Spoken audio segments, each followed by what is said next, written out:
Gold, trusted gold buyers. మీరు తాకట్టు పెట్టిన బంగారాన్ని విడిపించి ఈ రోజు ఉన్న మార్కెట్ ధరకు కొనబడును. స్వామీజీ, ఇందాక మీరు అన్నారు బ్రాహ్మీ ముహూర్తంలో ఎవరు పాటించట్లేరు పాటించాల్సినవి అని చెప్పి. నిజంగా మన సనాతన ధర్మమే చాలా గొప్పది. అందులో బ్రాహ్మీ ముహూర్తం గురించి చాలా గొప్పగా చెప్పారు మీలాంటి పెద్దవాళ్ళు కూడా. ఎందుకు అంత గొప్పతనం బ్రాహ్మీ ముహూర్తానికి? ఫస్ట్ లేచినాక మలమూత్ర విసర్జన చేసేయాలి 3:30, 4 o'clock. ఓకే. 15-20 minutes ఆ పని. వీళ్ళాక శుభ్రంగా స్నానం చేయాలి. భాష్యంగా మనం ఎంత శుద్ధం చేసుకున్నా 1 గ్రాము ఇక్కడ, 1 గ్రాము ఇక్కడ, 1 గ్రాము ఇక్కడ, 10 గ్రాములు మైనస్ ఉంటుంది. ఓకే. బట్ బాహ్య శుద్ధి నేను స్నానం చేసినప్పుడు అంతర్శుద్ధి కూడా ఆటోమేటిక్ గా కలుగుతుంది. Okay. Now I am cure, I am pure అన్న భావన ఇక్కడ వచ్చినప్పుడు ఆ భావన ఇన్నర్ కు కూడా తగులుతుంది. అవును. ఆ బ్రహ్మముహూర్త టైంలో మీకు సౌండ్స్ ఎక్కడ ఉండవు, ప్రశాంతంగా ఉంటుంది. ఇంకా పక్షులు లేచి కిలకిలా రావాలకు కూడా చేయవు. ప్రకృతి అంత ప్రశాంతమైన తపస్థితిలో ఉన్న స్థితిలో ఉంటుంది. ఆ వైబ్రేషన్స్ హిమాలయాలలో జపాలు తపాలు చేసుకుంటున్న వాళ్ళ వైబ్రేషన్స్ అంతా ఆ గాలిలో కలిసి ఉంటాయి. ఓకే. దాంతో మనం కూడా కూర్చొని ప్యూరిఫై అయ్యి ఏదో ఒక సాధన గురువు చెప్పింది, ఇదంతా ఏది లేదు. పత్రి చెప్పినట్లు శ్వాస మీద ధ్యాస, సంథింగ్ ఏది ఆలోచన లేకుండా కూర్చుంటే ఒక మనిషి ఒక దినంలో ఇప్పుడున్న పరిస్థితుల్లో ఇది అది అంటూ 60,000 ఆలోచనలు చేస్తాడు. సముద్రంలో అలలన్నా ఏ పొద్దున్నా అలసిపోయి గమ్మనైతాయేమో కానీ ఈ మనోతరంగాలు అలవడం లేదు. Okay. One after one. Even మీరు నిద్రపోయినా నిద్రలో 5 గంటల సేపు మనసే పనిచేసి కలలు చూపిస్తుంది. అవును. ఆ 1 గంట సౌండ్ స్లీప్, అది మన నిజమైన తత్వం. అక్కడ మనం ఆత్మతత్వంలో ఉన్నాం. బట్ ఆత్మతత్వంలో ఉన్నా మన సంగతి మనకు అప్పుడు తెలీదు. లేచిన తర్వాత I had a sound sleep అంటాను.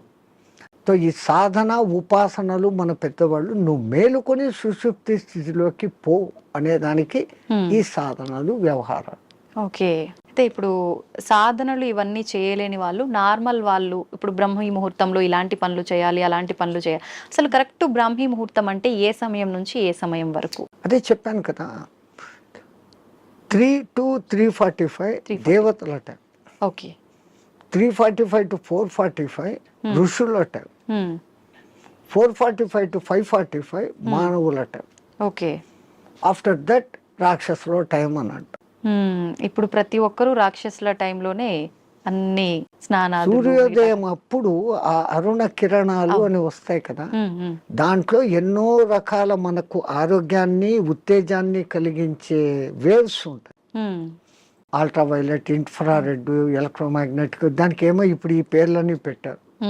అప్పుడు సూర్యుని 7 వర్ణాలకు కలుపుకొని దాంట్లో తెలుపులో 7 వర్ణాలు ఉన్నాయని మన వాళ్ళు గుర్తించి చేస్తాను ఆ సాధన, వర్ణ సాధన. ఇప్పుడు అదే కలర్ థెరపీ అని మళ్ళీ బయటకు వచ్చింది. రంగు బాటళ్లలో నీళ్లు పెట్టి సూర్యుడి దగ్గర పెట్టి బయట ఎండలో 7 రోజులు అట్లా పెట్టిన నీళ్లు తాగితే ఆ కలర్ కు సంబంధించిన జబ్బు ఉన్న వాళ్ళకి క్యూర్ అవుతారు.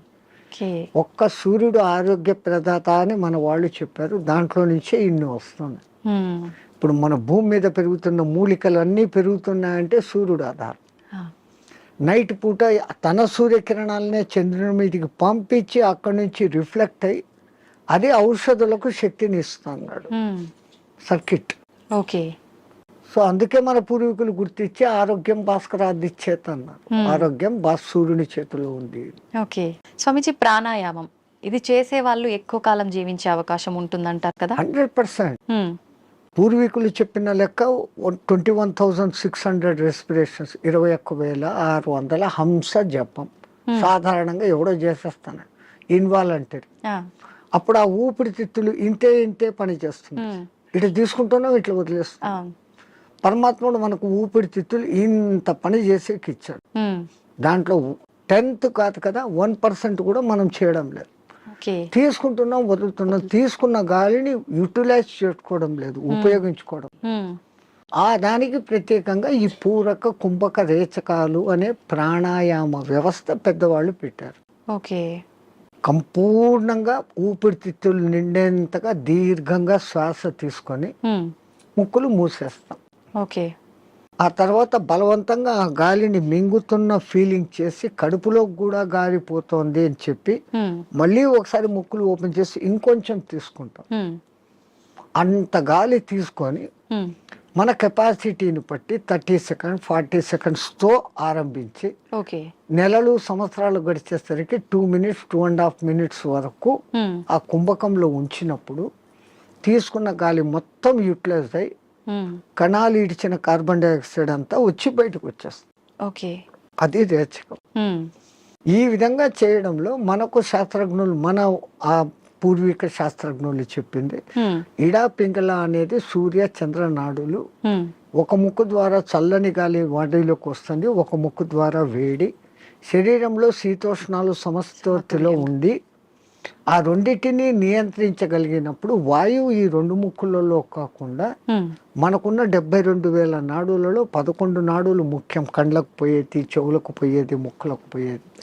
ఇవన్నీ కాకుండా ఈ 11 మళ్ళీ సుషుమ్న అనేది మూలాధార చక్రం నుంచి సహస్రారం వరకు కనెక్టివిటీ కలిగిన ఒకే ఒక్క నరం. మిగతాది కొన్ని చోట్ల వచ్చి కట్ అయిపోతాయి, ఎన్ని చోట్ల వచ్చి కట్ అయిపోతాయి. ఇది అఖండంగా మూలాధారం నుంచి అక్కడ దాకా వస్తుంది. దాని లోపలికి గాలి ప్రవేశం చేసినప్పుడు అక్కడ జరిగే సంచలనం మనిషికి దీర్ఘాయుష్. అసలు ఈ ప్రాణాయామం చేస్తేనే దీర్ఘాయుష్. కారణం మామూలు మనిషి ఒక నిమిషంలో 15 రెస్పిరేషన్లు తీసుకుంటే నేను నిమిషం సేపు గాలిని బంధించగలిగినాను అంటే నాకు 15 రెస్పిరేషన్లు సేవ్డ్ కదా. It is in my bank account. ఒక్క ప్రాణాయామంలో నేను 15 ఊపిర్లు మిగిలిపెట్టుకుంటే 1 గంట సేపు చేస్తే అంటే 60 నిమిషాలు ఇంటూ 15 900 వాయువులు. ఒక 10-11 దినాలు చేస్తే 9,000 21,000 వచ్చేదానికి ఒక 10 రోజులు 1 నిమిషం చేస్తే 10 దినాల తర్వాత నాకు 1 దినం ఆయుష్ పెరిగింది. It is in my hands. So అదే నేను 2 నిమిషాలు చేస్తే 5 రోజుల్లోనే నాకు 1 రోజు ఆయువు పెరిగింది. అది కారణం. ప్రాణాయామంలో అది రహస్యం. ఇంకా ఈ ప్రాణాయాన్ని ఇంకా బాగా డెవలప్ చేసుకొని ఇడా పింగళలో కాకుండా సుషుమ్నలోకి ప్రవేశం చేస్తూ ఎక్కిస్తూ ఆడిస్తూ ఉన్నప్పుడు ఏదో ఒక దినం మన అదృష్టము, ఆ గురు కటాక్షము, దైవానుగ్రహము ఉండి ఆ గాలి కుండలిని ప్రేరేపిస్తుంది. ఒక్కసారి కుండలిని ప్రేరణ చేసినాక ఈ ఆత్మతత్వం ఏం, సృష్టి రహస్యం ఏం, పరమాత్మ ఏం, నేను ఏం అన్న సంగతి వాడికే తెలిసిపోతుంది. ఇంకా అది బయటికి చెప్పుకునేందుకు కానీ ఆనంద స్థితిలోకి వాడు ఉంటాడు ఆ సాధకుడు. ఇది మామూలు వాళ్ళకి సాధ్యపడుతుందా స్వామీజీ? ఎవరికైనా పశుపక్షాదులకు కూడా దేవుడు ఆ కుండలిని శక్తి ఇచ్చాడు. ఇప్పుడు ఈ మా ఫిజికల్ బాడీ తయారీలో మెదడు, చేతులు, కాళ్ళు, రెక్కలు, ఇంటర్నల్ ఆర్గాన్స్, గుండె, ఊపిరితిత్తులు అని మీకు ఫిజికల్గా ఎట్లా కనపడుతున్నాయో కనపడని అంగాలు షట్చక్రాలు అనేటివి, నాడులు అనేటివి అవి విశ్వశక్తి ప్రసారకాలు. నరాలలో రక్త ప్రసరణ, ఆక్సిడేషన్ ఇది జరుగుతుంది. మన వాళ్ళు ఈ 2 రకాలుగా చూశారు. అది వ్యవహారం. అక్కడ ఆ తేడాను గమనించి వాళ్ళు ఆ సాధనాలు చేశారు. మాకు కనపడదు, అది లేదు అనుకుని వాళ్ళ లోకం, ఈ లోకమే ఈ జన్మే శాశ్వతం అనుకునేది వాళ్ళ సిద్ధాంతం. మనకు జన్మలు ఉన్నాయి అన్నది మన సిద్ధాంతం. ఇప్పుడు చాలా మంది ధ్యానం చేయాలనుకుంటారు కానీ మనసుని నియంత్రించుకోలేకపోతుంటారు. ఏకాగ్రత లోపిస్తూ ఉంటుంది, రకరకాల ఆలోచనలు కదులుతూ ఉంటాయి. ఎలా నియంత్రించుకోగలుగుతారు స్వామీజీ? మనస్సుకు ఒక్క డ్యూటీ అప్పచెప్తే పాపం మనసు ఏం చేస్తుంది? గమ్మను ఉన్నప్పుడు 112 ఆలోచనలు చేస్తాను. ఇప్పుడు మీరు కుట్టు పని చేస్తారు, మిషన్ మీద కూర్చున్నారు, మీకు కుట్టు పని తెలుసు. ఇన్వాలంటరీగా మీరు ఆ బట్ట అక్కడ పెడతారు, ఎట్లా పొడి చేయాలో చేస్తారు, కాళ్ళు కదుపుతూ ఉంటారు, కుట్టు మిషన్ నడుస్తుంటుంది, కళ్ళతో చూస్తుంటారు, కుట్టు పోతుందా లేదా పోతుంది. ఇదంతా ఎట్లా వచ్చింది? ఒక ప్రాక్టీస్, ఒక దినంలో రాదు. సో అక్కడ మీరు మనసంతా ఎక్కడ పెట్టారు? కుట్టు లైన్ గా పోతుందా లేదా అనేదాన్ని. ఇంకోటి ముగ్గులు వేస్తారు బయట మీరు, 5 చుక్కలు ఇట్లా పెట్టాలా, 3 ఇట్లా పెట్టాలా ప్లాన్. అవును. ఈ ఒక్క లైన్తో అన్నిటినీ ఇట్ట తిప్పి కలిపేస్తాం. తిప్పి ఇక్కడికి తీసుకొని వస్తారు. అవును. మీ ఆంధ్రాలో రథం ముగ్గు అని వేస్తారు, ఉమ్. అన్ని చుక్కలను ఒక్క లైన్తో కలుపుతారు. కలుపుతారు. సో అక్కడ వాళ్ళ కాన్సన్ట్రేషన్ అంతా ఎక్కడుంది, నేర్చుకున్నప్పటి నుంచి ఎట్టట్ట తిప్పారు, చేసే కళ్ళు పని అట్టట్ట పైనే. పోతుంటాయి, చెయ్యి అట్టట్ట వెళ్ళిపోతూ ఉంటుంది. అవును. సో ఈ కాన్సన్ట్రేషన్ మీద అక్కడ పెట్టారు. ఉమ్. అట్లే మనం ఒక్క దాని మీద కాన్సన్ట్రేషన్ పెట్టినప్పుడు మనసు ఆ టైంలో మీకు రెండో ఆలోచన ఏముంది, ఉమ్. ఆ ముగ్గు ఏం వేస్తున్నప్పుడు లేదు. అవును. మా మామ అట్లా అన్నాడు, మా కొడుకు ఇక్కడ పోయినాడు, ఇవన్నీ ఆ టైంలో లేదు. లేదు. టిఫిన్ చేయాలా, అది ఏం నథింగ్. ఉమ్. సో అక్కడ ఐడియల్ అయిపోయింది. ఆ. సో ఒక్క పర్టికులర్ డ్యూటీ మనసుకు అప్పజెప్పతే ఉమ్. ఆ మనసు అదే చేస్తాం. ఓకే. అందుకే మన పూర్వీకులు ఒక తమాషా ఎగ్జాంపుల్ చెప్తారు. ఉమ్. ఎవరో ఒక ఆయన తపస్సు చేశాడు, దేవుడు ప్రత్యక్షమైతే నా అన్ని పనులు చూసుకునేదానికి ఒక సెక్రటరీని నాకు అపాయింట్ చేయి. వాడు దేవుడే ప్రత్యక్షమైతే వాడు ఇట్లాంటి వరం అడిగాడు. ఉమ్. అది కూడా నేను చెప్పంగానే చేసేయాలా అన్నాడు. డేంజర్ రా, నువ్వు ఎప్పుడు దానికి పనులు చెప్పలేవు, అది పనులు చెప్పకపోతే నీకే తినేస్తుంది అని. ఉమ్. నో ప్రాబ్లం, నేను ఎప్పుడు పనులు చెప్తాను దానికి అన్నా. ఆ. అదేం ప్రత్యక్షమైంది. నాకు ఒక 6 అంతస్తులు బిల్డింగ్ కట్టు అన్నాడు. ఉమ్. 6 అంతస్తులు బిల్డింగ్ కట్టేదానికి 2-3 ఏళ్ళు అవుతుందని వీడు అనుకున్నాడు. ఆ.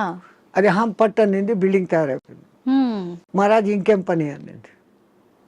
కుక్కర్ కావాలా, ఫ్రిడ్జ్ కావాలా, బెడ్ కావాలా, ఏసీ కావాలా, వీడు ఇట్లా అడుగుతున్నాడు, అక్కడక్కడ అన్ని వచ్చేస్తాను. చేస్తా ఉన్నాయి. ఇంక ఏం అడిగేదానికి లేకుండా పోయింది. ఇంకా దానికి పని చెప్పకపోతే వీడి పని పడుతుంది. అంతే. సో అప్పుడు వాడు గురువు దగ్గరికి పోయినాడు. మహారాజ్ బుద్ధి లేక నేను ఇట్లాంటి వరం అడిగినాను, ఇది ఇట్లా చేస్తుంది అనుకోలేదు, what am I to do, క్యా కర్నా మై. అరే ఉస్ బూత్ కో ఇతర లేకే, ఆ దేయాన్ని ఎక్కడికి తా అన్నాడు. అది వచ్చింది. మా గురువు చెప్పిన పని చెయ్యను, దానికి కమాండ్ అన్నా. అది ఇంకోటి మాట, వీడి మాట వినాలి కదా. అవును. వీడు చెప్పినాడు, మా గురువు చెప్పినట్టు చేయన్నాడు. ఓకే మహారాజ్, గురువు మహారాజ్ ఏం చేయమంటారు. అక్కడ ఒక తాటి చెట్టు ఉండేది, దాన్ని ఎక్కువ దిగు అన్నాడు. అది ఈ రోజుకు ఎక్కి దిగుతానే ఉంది. So technique. అవును. అట్లా ఇదే దృష్టి, మనం ధ్యాస, నేను చెట్టు ఎక్కుతున్నాను, ఈ చెట్టులోకి శ్వాస ఎక్కి దిగుతా ఉంది. ఓకే. దాన్ని అబ్జర్వ్ చేస్తూ ఉంటే మీ మనస్సుకు ఇప్పుడు ఇంకా అదే డ్యూటీ. అవును. అవును. దానికి రెండో డ్యూటీ లేదు, ఆ దేయానికి రెండో డ్యూటీ, మనసుకు రెండో డ్యూటీ లేదు. ఈ ఎక్కి దిగడం గమనించడం, అదే ప్రాణాయామ ప్రక్రియలో కూడా. దాన్ని మంత్రంతో జోడించి చేస్తే ఇంకా శక్తివంతం. మన బాడీలోని కణకణము మంత్రబద్ధమైతూ ఒకానొక దినానికి ఈ మాంసపిండం మంత్రపిండం కాగలుగుతుంది. మంత్రంతో అనుసంధానం చేస్తారు. మంత్రాలు చదవలేని వాళ్ళు ఉంటారు, మాకు మంత్రాలు ఇష్టం లేదు, మేము మతం కాదు అనేవాళ్ళు. మంత్రం ఎవరికి వాళ్ళు చెప్పుకోవాలా స్వామిజీ, ఉపదేశం తీసుకోవాలా గురువుల దగ్గర నుంచి. అందుకే గురువు అవసరం, గురు బినా విద్యా నహి అని. కొన్నాళ్ళు ఆయన దగ్గర శిష్యరికం చేసినప్పుడు వీడు దేనికి సూటబుల్, నేను ఇచ్చే విద్యను వీడు సద్వినియోగం చేస్తాడా, దుర్వినియోగం చేస్తాడా. అందుకే పాతకాలంలో కొన్నాళ్ళు నా దగ్గర సేవ చేయి అంటారు. మన మెంటాలిటీ అర్థమైపోయింది. వాడు సిడ్ఫిరా అయితే గనక నేనేం నీ దగ్గర సేవ చేసేది, నాకు ఇంత పైసా ఉంది అంటాడు. ఆ వినయత ముందు మనిషిలో ఉండాలి. ఆయన దగ్గర ఈ పని చేస్తే నాకు మంచి జరుగుతుంది అనే విశ్వాసం ఉండాలి. ఈ రెండు ఉన్నప్పుడు ఆ గురువు గాడిదను చూపించి ఇది దేవుడు, దీన్ని పూజ చేయంటే చేసినప్పుడు ఆ గాడిదలోనే నీకు దేవుడు కనపడుతుంది. పైలా విశ్వాస ప్రథం సోపాన్. విశ్వాసం అనేది అన్నిటికీ మించిన శక్తి. ఇక్కడ ఒకటి అచీవ్ చేయాలా అనుకున్నప్పుడు దాని మీద నేను చేయగలనా లేదా ముందే డిసిషన్ తీసుకోండి. గురువు ఒక మంత్రం ఇచ్చాడు, ఈ అనుష్ఠానం ఇట్లా చేయాలా, రోజు లేచి ఈ అగ్ని తర్పణాలు చేయాలా, ఇవన్నీ నేను చేయగలనా లేదా అనుకున్నప్పుడు గురుదేవా ఇయ్యండి అనాలి. ఆ మంత్రం తీసేసుకున్నాను, నేను చేసుకోలేదు, దాన్ని చేయాల్సిన రీతిలో చేయకపోయినప్పుడు ఏం ఫలితం. సైకిల్ మోటార్ మీ దగ్గర ఉంది, దానికి పెట్రోల్ పోసేది పని ఉంది కదా. పెట్రోల్ పోకుండా నేను కొనుక్కున్నాను 1,00,000 పెట్టి పోవాలా, ఇది అంటే ఎట్లా పోతుంది, పెట్రోల్ పోయాలా, అప్పుడప్పుడు దానికి ఏదో ఆయిల్ పోయాలా, మైనర్ రిపేర్స్ చూసుకోవాలా, అప్పుడు ఆ బండి పోతుంది. లైక్ దిస్ సేమ్ ఒక సిస్టమ్ ప్రాసెస్ అని గురువు చెప్పినప్పుడు ఆ ప్రాసెస్ అంతా చేస్తున్నప్పుడు అది మిమ్మల్ని ఉద్ధరిస్తుంది.